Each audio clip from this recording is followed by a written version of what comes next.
नमस्कार दोस्तों, आप लोगों का स्वागत है हमारे YouTube चैनल स्टडी लोचा पर। दोस्तों, आज हम भारतीय राज्य व्यवस्था के विषय से कुछ महत्वपूर्ण प्रश्न लेकर आए हैं जो आपकी परीक्षाओं में बार बार पूछे जाते हैं।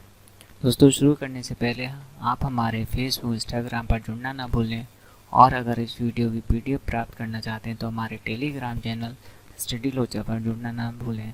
चलिए दोस्तों, अब पहले प्रश्न की ओर पढ़ते हैं। पहला प्रश्न है, शासन की एकात्मक पद्धति का लाभ क्या है? पहला ऑप्शन है जनता द्वारा अधिक सहभागिता, दूसरा ऑप्शन है अधिक अनुकूलनशीलता, तीसरा ऑप्शन है दृढ़ राज, चौथा ऑप्शन है सत्तावाद की कम संभावनाएं। तो इसका राइट आंसर होगा तीसरा, दृढ़ राज। चलिए इससे कुछ फैक्ट्स देख लेते हैं। शासन की एकात्मक पद्धति में केंद्र सर्वोपरि होता है, जो कि राज्य राष्ट्र को सुदृढ़ता प्रदान करता है। दूसरा प्रश्न की ओर देखते हैं। निम्नलिखित में से किस देश का अलिखित संविधान है? पहला ऑप्शन है यूके, दूसरा ऑप्शन है US, तीसरा ऑप्शन है पाकिस्तान, चौथा ऑप्शन है भारत। तो इसका राइट आंसर होगा पहला, यूके। इसके कुछ फैक्ट्स देख लेते हैं। US, पाकिस्तान एवं भारत के संविधान लिखित है, जबकि यूके में संसदीय परंपराओं के आधार पर शासन होता है। तीसरा प्रश्न की ओर देखते हैं। जिस संविधान सभा द्वारा भारत के संविधान का अधिनियमन किया गया है, उसके सदस्य कौन थे?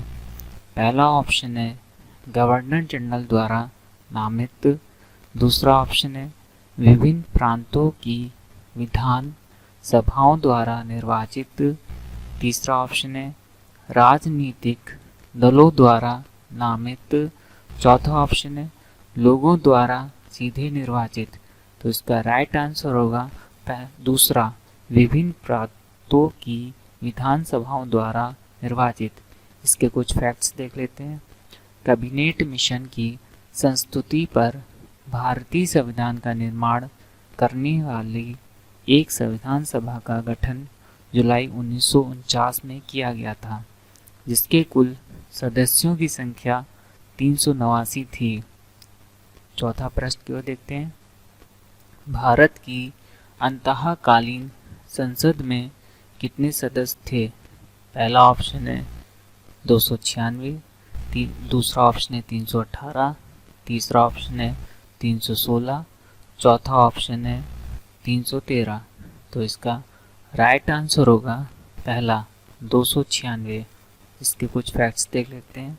भारत की अंतःकालीन संसद में 296 सदस्य थे। पांचवा प्रश्न को देखते हैं। प्रथम केंद्रीय विधानसभा का गठन कब किया गया था? पहला ऑप्शन है 1922, दूसरा ऑप्शन है 1921, तीसरा ऑप्शन है 1925, चौथा ऑप्शन है 1924। तो इसका राइट आंसर होगा दूसरा, 1921। चलिए इसके कुछ फैक्ट्स देख लेते हैं। इसके प्रथम अध्यक्ष फ्रेडरिक व्हाइट 1921 से 1925 थे। इसके द्वारा अध्यक्ष विट्ठल भाई पटेल थे। छठा प्रश्न की ओर देखते हैं। भारत की संविधान सभा किसके कहने पर बनाई गई थी? पहला ऑप्शन है कैबिनेट मिशन, दूसरा ऑप्शन है अगस्ट ऑफर, तीसरा ऑप्शन है क्रिप्स मिशन, चौथा ऑप्शन है वेवेल प्लान। तो इसका राइट आंसर होगा पहला, कैबिनेट मिशन। चलिए इसके कुछ फैक्ट्स देख लेते हैं। भारत की संविधान सभा गठन 1946 में किया गया था। इसका गठन संविधान के निर्माण के लिए किया गया था। सातवां प्रश्न को देखते हैं। निम्नलिखित में से किस अधिनियम में नियंत्रक महालेखा परीक्षक नामक पद का सुझाव दिया गया है? पहला ऑप्शन है 1909 का अधिनियम, दूसरा ऑप्शन है 1935 का अधिनियम, तीसरा ऑप्शन है 1947 का अधिनियम, चौथा ऑप्शन है 1919 का अधिनियम। तो इसका राइट आंसर होगा चौथा 1919 का अधिनियम। इसके कुछ फैक्ट्स देख लेते हैं। भारत सरकार अधिनियम 1919 द्वारा भारत सचिव को भारत में महालेखा परीक्षक की नियुक्ति का अधिकार दिया गया था।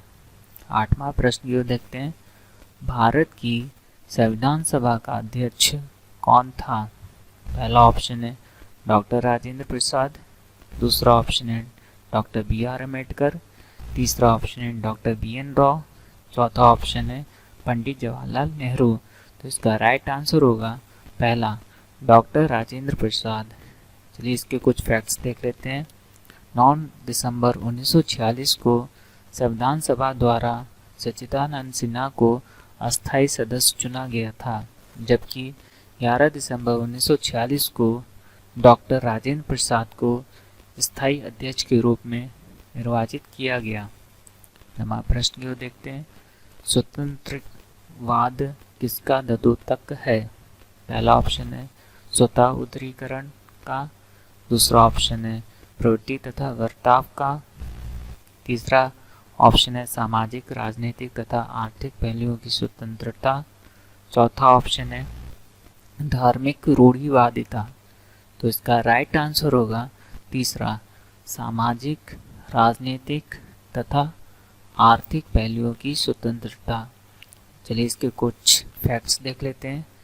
इसके विस्तृत अर्थ में सामाजिक, राजनीतिक तथा आर्थिक, धार्मिक स्वतंत्रता और अंतर्राष्ट्रीय सहयोग शामिल है। 10वां प्रश्न की ओर देखते हैं, संविधान के अंतर्गत भारतीय लोकतंत्र के आदर्शों को हम कहाँ देख सकते हैं? पहला ऑप्शन है भाग 4, दूसरा ऑप्शन है भाग 3, तीसरा ऑप्शन है भाग 1, चौथा ऑप्शन है प्रस्तावना। तो इसका राइट आंसर होगा चौथा प्रस्तावना। चलिए इसके कुछ फैक्ट्स देख लेते हैं। प्रस्तावना के माध्यम से भारतीय संविधान का सार, अपेक्षाएं, आदेश, उसका लक्ष्य तथा दर्शन प्रकट होते हैं। तो दोस्तों ये वीडियो आपको कैसा लगा कमेंट बॉक्स में ज़रूर बताएं और लाइक और शेयर करना ना भूलें। तो दोस्तों बेल आइकन पर क्लिक करें ताकि सभी वीडियो की नोटिफिकेशन मिलती रहें। Thank you for watching this video.